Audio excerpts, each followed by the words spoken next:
2024 लोकसभा चुनाव का जैसे समय नज़दीक आ रहा है, पार्टियों की तैयारियां चल रही हैं। इसके अलावा जनता के मन में भी तरह तरह के सवाल उठ रहे हैं कि 24 में आखिर क्या होगा। और इसी उत्तर को तलाशने के लिए इस समय हम पहुंचे हैं लखीमपुर खीरी में। और ये लोकसभा क्षेत्र लखीमपुर खीरी है, जहां से सांसद हैं अजय मिश्रा टेनी, बीजेपी से सांसद हैं। तिकुनिया कांड हुआ था, उसमें भी कहीं ना कहीं लखीमपुर की चर्चा पूरे देश दुनिया में हुई थी। इसके अलावा लखीमपुर की चर्चा गन्ना के लिए और चीनी की मिठास के लिए तो होती ही है। इस बार का माहौल 14 और 19 से कितना अलग है, या वही माहौल है? माहौल तो वही है भाई साहब। और इस बार देखिए, ये लोकसभा का चुनाव होता है और लोकसभा का चुनाव राष्ट्रीय लेवल के इसमें मुद्दे जो होते हैं वो शामिल होते हैं। इसमें जो आपका लोकल मुद्दा है, अब विधानसभा का तो चुनाव है नहीं, तो यहाँ पे विधानसभा का होता तो लोकल के मामला देखे जाते। क्योंकि ये देश का मुद्दा है, देश का चुनाव है, तो देश के लेवल पे ही आपको सोचना पड़ेगा वोट देने से पहले सभी लोगों को। तो 2014 में क्या था और आज क्या है, इसका आकलन यहाँ का जो मतदाता है वो स्वयं कर लेगा। और जहाँ तक मेरा सवाल है कि अभी देखिए, चंद्रयान गया है, उपलब्धि हुई है देश के नाम। ये किसी प्रदेश की उपलब्धि नहीं है, ये देश की उपलब्धि है। और देश का मतलब 140 करोड़ पूरी जनसंख्या होती है, तो सभी के लिए गर्व की बात है। और एक अभी सूरज के ऊपर भी कोई अभी भेजा गया है, भेजा गया ना, आदित्य भेजा गया है। तो ये किसके लिए, ये क्या हो रहा है इसमें? मतलब देश का ही तो नाम हो रहा है। इतनी बड़ी जी समिट हो गई G20 के, पूरी दुनिया के सबसे ताकतवर मुल्क हमारे मुल्क में आए हैं, तो नाम तो हुआ ही है ना। उपलब्धि किसकी मानते हैं वैज्ञानिक, क्योंकि उपलब्धि मानते हैं, या मौजूदा सरकार जो है बीजेपी को, उसकी उपलब्धि? देखिए, सरकार का तो दिशा निर्देश होता है, उपलब्धि तो वैज्ञानिकों की है, इसमें तो कोई दो राय नहीं है। लेकिन पीछे से जो संसाधन मुहैया कराना या और भी चीज़ें होती हैं किसी काम को कराने में, उत्साहवर्धन करने में, ये काम तो सरकार का है। सरकार फंड रेज करती है, सरकार उनको प्रोत्साहित करती है। इससे पहले आपको याद होगा कि चंद्रयान फेल हो गया था, तो उसमें भी उत्साहवर्धन किया गया। अगर ना किया जाता, दोबारा ना इसको फिर से रीशेड्यूल किया जाता, तो मेरे ख्याल से ये हो भी नहीं पाता। तो इससे पता चलता है कि सरकार चाहती है मुल्क का नाम ऊपर हो, तो देश का नाम ऊपर होगा तो सभी का होगा ना। जो मौजूदा सांसद हैं अजय मिश्रा, वो किस तरह के काम, क्योंकि 2 कार्यकाल उनके रह चुके हैं, 2 बार वो सांसद यहाँ से रहे हैं, इसी पार्टी से रहे हैं। जो प्रदेश का नेतृत्व है वो बड़ा प्रतिभाशाली है।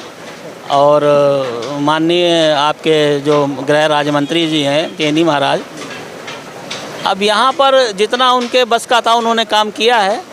और बहुत ज़्यादा उनकी उपलब्धि तो मैं नहीं कहूँगा कि उन्होंने कोई बहुत ख़ास काम किया हो जो मैं बता सकूँ आपको।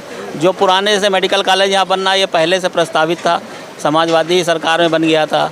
हाईवे समाजवादी सरकार में बन गए थे, तो कोई ऐसा मुझे तो ध्यान नहीं आता ज़िले में उन्होंने कोई बहुत बड़ा काम किया हो।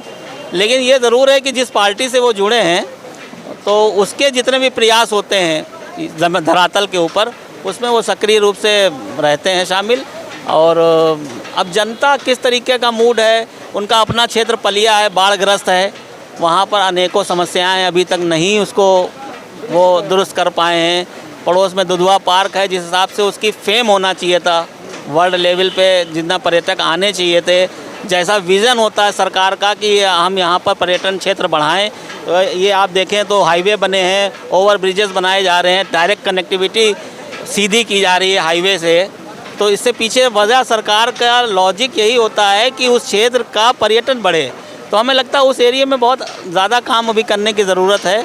अभी इतना पर्यटक यहाँ नहीं आता। आप यहाँ देखिए, होटल की व्यवस्था ज़्यादा बहुत अच्छी नहीं है, ज़्यादा कोई व्यापार में भी इतना अच्छा नहीं है। और वहाँ पे भी इस लेवल के पलिया वलिया है, वहाँ पे भी कोई व्यवस्थाएँ इतनी दुरुस्त नहीं है। तो इस पर काम करने वाला है, जिससे कि पर्यटन को बढ़े, तो रोज़गार भी मिलेगा यहाँ के लोगों को और सरकार की भी प्रशंसा होगी। तो वो इसमें काम करने में वो विफल रहे हैं। उसको सरकार ने जितनी भी अपनी घोषणाएं की हैं उस सब में प्रयासरत। आप देखिए, हाईवेज बन रहे हैं, नितिन गडकरी जी ने मुंबई एक्सप्रेसवे बनवाया है, आपको पता होगा, और न जाने कितने एक्सप्रेसवे बन रहे हैं। तो इसका मतलब है गतिशीलता देने का प्रयास सरकार कर रही है। लेकिन उनके जो जनप्रतिनिधि हैं, अब उसमें उनकी भागीदारी नहीं है, या वो उसमें रुचि नहीं ले रहे हैं। ये थोड़ा सा इसको देखना चाहिए, पार्टी को, ऊपर जो नेतृत्व है उनको भी देखना चाहिए कि धरातल पे कार्य क्यों नहीं हो पा रहा है। जब हम चाह रहे हैं तो भी नीचे क्यों नहीं काम हो पा रहा है। भाई जनता तो नीचे रहती है, भाई ऊपर से कोई योजना चलती है तो नीचे धरातल पे आप हैं, हमें सारे लोग हैं, सबको सुविधा मिलेगी। वो बहुत सी वजह हो सकती है। अब जैसे बड़ी रेलवे लाइन आप देखिए, एनओसीज एक मामूली छोटी सी एनओसी है, वन विभाग की एनओसी है। सरकार में क्या ऐसा भी होता है कि 10-10 किलोमीटर की एनओसी के लिए 8-8 साल लग जाते हैं, 6-6 साल लग जाते हैं, एनओसी नहीं जारी हो पाती। किसानों का जो आंदोलन था उसके बाद जो यहाँ पे तिकोनिया में जो कांड हुआ, जो घटनाएं घटी, उसके बाद क्या माहौल बदला है, या 2024 का जो चुनाव होगा क्या लखीमपुर खीरी लोकसभा क्षेत्र पर उसका असर पड़ेगा या प्रदेश के अन्य लोकसभा क्षेत्रों पर उसका असर पड़ेगा? देखिए, किसान तो पूरे प्रदेश में सबसे अधिक मतदाता है, इसमें कोई दो राय नहीं है। और इससे पहले मैं आपको बता दूं, जो 3 कृषि कानून सरकार ने पास किए थे, जिसके लिए किसानों ने कई महीनों तक, सालों तक वो धरना चला था, अंततः वो कानून वापस लिए गए, वापस हुए।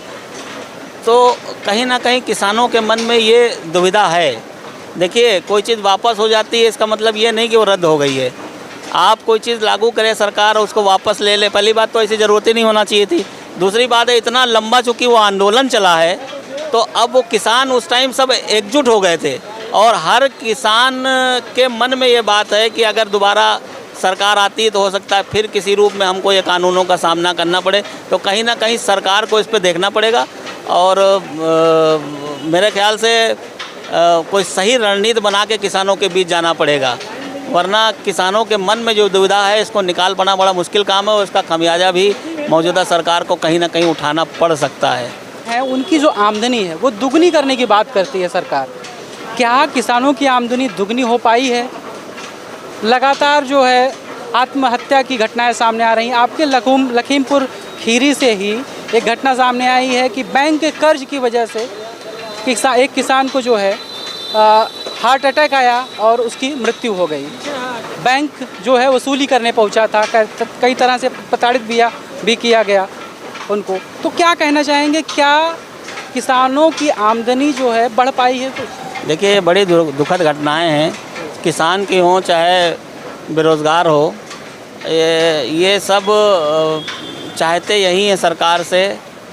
अंत में सबका उद्देश्य तो यही होता है कि हम अपना देश में योगदान दे सकें किसी न किसी रूप में।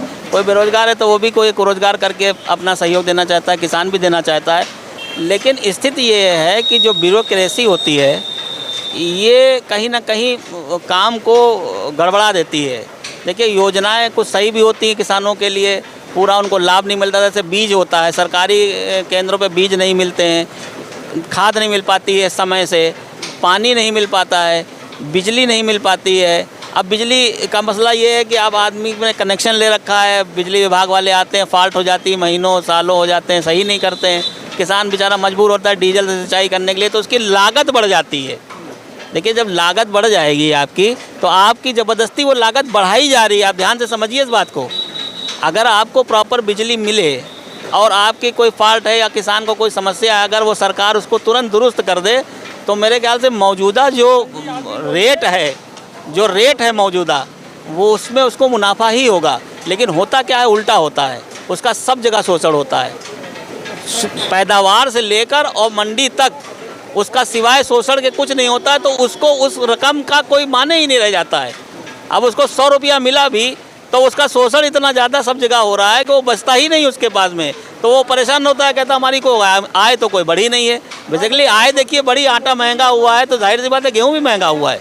ये नहीं मसला है, मसला ये है कि उसके जो खर्चे हैं वो बेतहाशा होते हैं, ये करप्शन की वजह से, चाहे बीज का हो चाहे खाद का हो। अब वो नंबर 2 में ब्लैक में खाद खरीदता है, यूरिया खरीदता है, किसका पैसा बढ़ेगा? किसान का ही तो खर्चा उस फसल की ही तो लागत बढ़ रही है। बिजली का है तो किसकी लागत बढ़ेगी अगर वो डीजल से सिंचाई करेगा? जाहिर सी बात है किसान उसी फसल की तो लागत बढ़ जाएगी। तो जब उस फसल की लागत बढ़ जाएगी तो मूल्य तो बढ़े हुए हैं, लेकिन वो लागत से डिफरेंस उसको मिलता ही नहीं है। तो कहीं ना कहीं दिक्कतें यहाँ पर हैं। सरकार को इस पे ध्यान करना चाहिए कि जो किसान की जो मूलभूत समस्याएं हैं इनको सुधारना चाहिए। खरीदारी जो है कहीं ना कहीं हो नहीं पाती है, किसानों की जो उपज है उसकी। सब भ्रष्टाचार की देन है। देखिए सरकार लगाती है खरीद के लिए, सेंटर खोलती है जगह जगह, लखीमपुर में जगह जगह खुलते हैं सेंटर। अगर आप उस टाइम पर, जिस टाइम गेहूं की, रबी की या खरीफ की फसल की खरीद हो रही हो, आप जाएं, सेंटरों पे सन्नाटा पसरा रहता है। आड़तियों के ऊपर वहाँ पर गेहूं और चावल और धान और सारा मजबूर होता है बेचने को। उसकी दो वजह होती हैं, एक तो वहाँ इंस्पेक्टर राज है उस खरीद पे, कहीं कहीं तो घटतौली होती है, कई बार कितनी बार शिकायतें होती हैं कि उसका माल कम तौला जा रहा है। कहीं पे ये होता है कि उसको पेमेंट सही से चेक नहीं दी जा रही है, कहीं उसका खाते में पेमेंट नहीं आ पा रहा। अच्छा, उसके अगेंस्ट में जो वो होते हैं, आड़ती होते हैं, ये संगठित रूप से काम करते हैं। देखिए ये सब व्यवस्था में आपको परिवर्तन करना पड़ेगा। वो आड़ती जो है वो संगठित है, वो किसान को जब उसके घर में कोई खाने को नहीं होता तब भी वो पैसा देता है उधार। तो सरकार ने तो कोई ऐसी व्यवस्था कर नहीं रखी है, तो वो क्यों सरकार के पास जाएगा? तो जाहिर सी बात है वो लोग शोषण तो करेंगे ही बिचौलिए उसका। बस आपके घर में ज़रूरत, आपको रात के 10 बजे 10,000 रुपये की ज़रूरत पड़ गई है, सरकार ने क्या व्यवस्था किसान के लिए आज की तारीख में की है कि वो अपना काम निकाल सके? लेकिन वो जाता है तुरंत आड़तिया के पास में, आड़तिया उसका खाली नाम लिखता है, पैसा उसको दे देता है, उसका काम चल गया। अब वो जब फसल होगी तो जाहिर सी बात है वो वहीं ले जाएगा ना, और वो उसका शोषण करें। तो सरकार ने खुद ही शोषण करवा रखा है, तो व्यवस्था क्यों नहीं दी जा रही? सरकार ऐसी क्यों नहीं व्यवस्था देती है? आजकल सब आदमियों को हम देखते हैं वो क्रेडिट कार्ड होता है, तो किसान क्रेडिट कार्ड क्यों नहीं जारी करती है? क्यों नहीं उसके ऊपर वो एक करती कि हम आपसे बिना ब्याज के आपको दे रहे हैं पैसा, जब आपकी फसल आएगी तो आप एडजस्ट कर दीजिएगा? वो व्यवस्था क्यों नहीं चला रही है? 6 महीने के लिए तो ब्याज नहीं लेते हैं। अरे 6 महीने के लिए तो उसको तो ज़रूरत पड़ती है, 6-6 महीने पर तो उसकी फसल होती है साहब। भाई कोई भी फसल होती है उसको शुरू से लेकर आखिर मंडी तक आने में 6 ही महीने लगते हैं, तो उसको कभी भी ज़रूरत पड़ सकती है। अब वो तुरंत पैसा मिला, उसको खर्चा हो गया, मान लीजिए उसके घर में कोई काम हो गया, कोई बीमारी हो गई, कोई आज़ादी हो गई, वो क्या करेगा? अगली फसल कैसे बोगा? तो आप 6 महीने का अगर कंडीशन लगा देंगे, कम से कम साल भर का तो वक्त दीजिए उसमें आप उसको, कि आप 1 साल के अंदर कम से कम 2 फसलों का उसको टाइम दीजिए, तब आपका काम सही से, वो भी खुश रहेगा, सरकार भी खुश रहेगी, काम भी बढ़िया होगा। गन्ना बाहुल्य क्षेत्र है, तो क्या गन्ना किसानों को जो मतलब फसल का जो कीमत है वो मिल जाती है, या उनको जो सुविधाएं मिलनी चाहिए वो मिलती है? एक गन्ना किसान जो जिस वजह से गन्ना लगाता है, ये गन्ना मेरे ख्याल से आपको पता होगा, हमारे आजकल जो माननीय मुख्यमंत्री जी हैं एक बार कहे थे कि चीनी क्यों पैदा करते हो, शुगर की बीमारी हो जाती है, ये उनका वक्तव्य था एक बार, मैंने जहाँ तक मुझे याद आ रहा है। तो और भी फसलें होनी चाहिए, बात सही है, लेकिन चीनी की भी ज़रूरी होती है। चीनी में मिठास होती है, आदमी मीठा मीठा बोलता है उसको खाने के बाद, ये भी सबको पता होना चाहिए। आप मिठाई कैसे खाएंगे? मसला ये है कि ये सबसे बड़ा ज़िला है जिसमें सबसे ज़्यादा चीनी की मिलें हैं, और उसके बाद में वो जो क्रेशर होते हैं, छोटी मिनी चीनी मिल जिनको कहते हैं, वो भी बहुत हैं। अच्छा, उसके अलावा भी खांडसारी का भी काम है यहाँ पर, बहुत सारे और भी उद्योग इससे संबंधित हैं। सरकार पेमेंट की व्यवस्था में विफल है, चूँकि प्राइवेट ही चीनी मिल हैं ज़्यादातर, सरकार के अंडरटेकिंग वाली ज़्यादा नहीं है चीनी मिलें। सरकार पेमेंट करा नहीं पाती है समय से, किसानों का पैसा फंस जाता है, वो मजबूर हो जाते हैं। हमेशा कई बार मैं देखता हूँ हर साल उसका एक आंदोलन होता है, सरकार उसका एक सेटलमेंट करती है। लखनऊ में आए थे, बिजनौर के किसान आए थे, हाँ सब आते हैं, हमने हर साल देखा। मैं इतनी उम्र हो गई, मैं तो हर साल देखता हूँ कि वो बकाया नहीं हुआ है, 2 साल का बकाया, 1 साल का बकाया, वो सरकार हमेशा उसमें बीच का मीडिएशन करती है। सरकार को इसके बारे में एक प्रॉपर नियम बनाना चाहिए, कि नियमावली बनाए कि आप अगर ख़रीदेंगे तो इतने दिन के अंदर आपको इनका पेमेंट करना पड़ेगा। और उसके साथ ही जो शक्कर बनती है, जो चीनी मिल प्रोडक्ट बना रहे हैं, सरकार उनकी भी खरीद की व्यवस्था अगर कर दे तो मुझे लगता है ये काम अपने आप सही हो जाएगा। उनकी शक्कर नहीं बिकती है, उनके अपने मसले होते हैं, वो सरकार में अपनी दलीलें देते हैं, सरकार कुछ कर नहीं पाती है, किसान परेशान रहता है। आखिरकार यही होता है, आंदोलन का रास्ता होता है, उसमें फिर थोड़ा बहुत कुछ ना कुछ अवमुक्त कर दिया जाता है। अगर कोई इलेक्शन आ गया तो हो सकता है पूरा मिल जाए, अदरवाइज़ तो हमें तो लगता नहीं है। ये तो हम हर साल देखते हैं यहाँ पर होता रहता है। अब मजबूरी ये है यहाँ के किसानों की कि गन्ना चूँकि तराई की बेल्ट है, बहुत सारी ज़मीन जो है सिर्फ गन्ने के लिए मुफीद है, तो ज़्यादा रकबा इसलिए लोग गन्ने बोते हैं। दूसरा, देखभाल में भी आसानी होती है, ज़्यादा उसमें करना नहीं पड़ता है ज़्यादा कुछ काम देखभाल का, तो किसानों को भी फ़ायदा होता है। और एक बार बुआई के बाद 2 साल उनको काटने का मौका मिल जाता है, तो ये डबल फ़ायदा होता है, इसलिए किसान उसकी तरफ भागता है। तो सरकार, मौजूदा जो मुख्यमंत्री हैं योगी आदित्यनाथ, कैसा काम प्रदेश के लिए कर रहे हैं और इस ज़िले के लिए? बहुत बढ़िया काम। देखिए उनके कार्य में उनका जो विज़न है बिल्कुल साफ़ है एकदम, और गुंडा मुक्त, भ्रष्टाचार मुक्त, एक साफ़ सुथरी छवि की सरकार देना उनकी प्राथमिकताओं में से है और वो पूरी मेहनत कर रहे हैं इसमें, और उनके साथ के जो लोग हैं वो भी मेहनत कर रहे हैं। लेकिन अब चूँकि प्रदेश इतना बड़ा है, समस्याएं इतनी जटिल होती हैं, थोड़ा उस पर ध्यान देने की ज़रूरत है।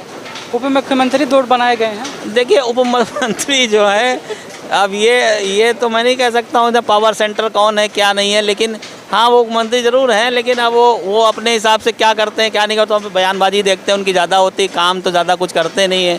अब कोई आप ये बताइए, कोई मुख्यमंत्री है या उप मुख्यमंत्री हो, अगर छोटी छोटी PSC और CSC पे जाके घूमेगा, CSC में रात में आप छापा मारने जाएंगे, तो ये आपके मेरे ख्याल से गरिमा के भी खिलाफ होता है। आप इतने बड़े पद पर हैं और इतने छोटे छोटे काम कर रहे हैं। अगर नहीं देखिए ऐसा होता है, देखिए हर चीज़ का एक सिस्टम होता है, एक गरिमा भी होती है, आदमी को गरिमा भी रखना चाहिए अपनी। आपके जिलाधिकारी महोदय हैं, आपके CMO हैं, CMS हैं, दुनिया का स्टाफ है, डायरेक्टर होता है, सेक्रेटरी लेवल के लोग होते हैं, न जाने कितना होता है आदमी। उन्हीं के ऊपर तो आरोप लगता है कि भ्रष्टाचार करते हैं, इसके अलावा सही तरीके से चीज़ों को लागू नहीं कराते हैं, या जो चीज़ें जहाँ जैसे होनी चाहिए वो चीज़ें नहीं होती। हमें तो लगता है जब उससे पहले वो भी मेरे ख्याल से मुझे याद पड़ता है हरदोई गए थे या कानपुर गए थे कहीं पर निरीक्षण, विजय पाठक जी, और मेरे ख्याल से उधरी के हैं भी वो किसी क्षेत्र के, तो जहाँ पर उन्होंने निरीक्षण किया था क्या वो सुधर गया है? आप ये बताइए मुझको। मुझे लगता है जैसे था वैसे आज भी है वहाँ पर। तो अगर आप निरीक्षण कहीं करने जाएं तो आपको उसको देना नहीं, आप एक्शन तो लें, लेकिन आपको उसको फॉलोअप भी करना चाहिए कि मैंने ये निरीक्षण यहाँ किया था तो इसमें प्रगति क्या हुई है। देखिए यही सबसे बड़ी कमी है, निरीक्षण तो खूब हो रहे हैं, प्रगति कहाँ है? आप फॉलोअप कौन कर रहा है इसको? कहाँ फॉलोअप होता है? आपने निरीक्षण किया, चले गए, अफसर भी आता है निरीक्षण करता है चला जाता, क्या मतलब है इसका? ऐसे तो निरीक्षण आप करते रहिए। अभी आप अफसर होते, आप भी आते गाड़ी में बैठ के निरीक्षण करते, हाँ साहब ये करना है वो करना है, एक आध आदमी को निलंबित कर दिया, किसी को कुछ कर दिया, किसी को दंड दे दिया, उसके बाद आप तो चले गए लखनऊ, आपने देखा ही नहीं भी पलट के वहाँ क्या हुआ। 2024 के लिए क्या देखते हैं कि इतना काम 14 से अब तक कितना काम हुआ है कि सरकार आ सकती है, या जो इंडिया नाम का विपक्ष का गठबंधन बना है उसको कितना फ़ायदा होने वाला है, वो कहाँ दिखता है? देखिए गांव में हमारी तरफ कहावत कही जाती है कि शेर भी हो तो अगर 10 कुत्ते उसके ऊपर झुंड में आ जाते हैं तो वो शेर भी मारा जाता है। फिर ये बात मेरी मैं बताना चाहता हूँ आपको। तो कहीं ना कहीं कुछ विफलता सरकार की रही है, तुलना कर रहे हैं कि शेर से। ये जो गठबंधन है ये कोई ऐसी बात नहीं है। जब कांग्रेस की 50 साल की सरकार थी तो विपक्ष में कांग्रेस के अगेंस्ट में भी गठबंधन बन चुके हैं, ये कोई नई बात नहीं है। ये कोई इसका वो मतलब नहीं है कि कोई सरकार है उसके खिलाफ कोई गठबंधन बना है तो कांग्रेस के खिलाफ भी बन चुका है, प्रदेशों में भी ऐसे गठबंधन बन चुके हैं। ये कोई इसमें कोई मतलब मसला नहीं है। वो गठबंधन बनाया है तो इससे पूर्व में ही बन चुके हैं। लेकिन मसला ये है सरकार को अपने बातें जो उन्होंने की हैं वो बताना चाहिए। दूसरा सबसे बड़ा मसला जो है बेरोज़गारी का। देखिए 80% आदमी जो है यहाँ पर यंग है भारत में, और उसमें से भी 40-50% युवा जो हैं वो बेरोज़गारी की हालत में टहल रहे हैं। मतलब उनकी कमाई 2000, 5000, 10,000 वाली भी नहीं है जो वो कुछ कर पाएँ, तो कैसे वो योगदान करेंगे? सरकार को इस पर सोचना चाहिए, उनको समाहित करना चाहिए। बेरोज़गारी का मुद्दा बड़ा मुद्दा। देखिए बेरोज़गारी दूर होगी, समाज में बहुत सारी जो व्यवस्थाएं होती हैं अपने आप सही हो जाती हैं।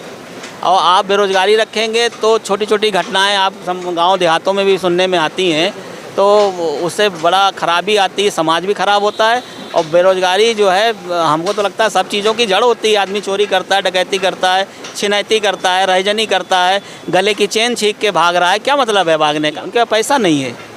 देखिए काम नहीं है, आप उनको काम दीजिए ना, उनको काम दीजिए। आप काम देंगे तो वो एक काम क्यों करेंगे?